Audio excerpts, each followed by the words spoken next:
সুলাইমান আলাইহিস সালাতু ওয়াস সালাম ফরমাইছেন, আল উলামা ওয়ারাসাতুল আম্বিয়া, যে আমার পরে আমার উত্তরসূরি রেখে গিয়েছি আলেম ওলামাদেরকে। তো আলেম ওলামা কিছু হক কথা বলবে, এটা মনোযোগে সহকারে শোনার জন্য একটু চেষ্টা করবেন।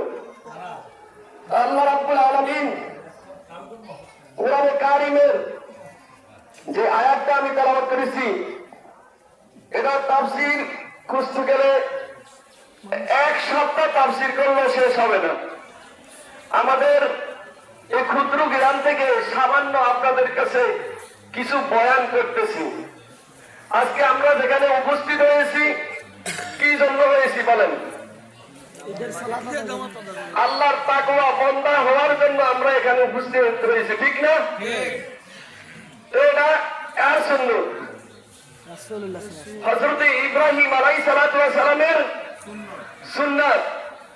হযরত ইব্রাহিম আলাইহিস সালামের বংশধর থেকে, হযরত ইব্রাহিম আলাইহিস সালামের কোফাল থেকে আমার আপনার নূর নবী এই জগতে আসিয়াছে, বলেন আলহামদুলিল্লাহ। হয়তো আবার কেউ বলে থাকবেন যে ইব্রাহিম আলাইহিস সালামের কোফাল থেকে যখন আসছে, ইব্রাহিম আলাইহিস সালামের বংশ থেকে যখন আসছে, আল্লাহ নবী 40 বছরেও পরে নবুয়তি পাইছে, এর আগে নবুয়তি পায় নাই, বলেন না নাউযুবিল্লাহ। হাদিস শরীফে রয়েছে, কুনতু নাবিয়্যান ওয়া আতামু বাইনাল মাই ওয়াত তিন।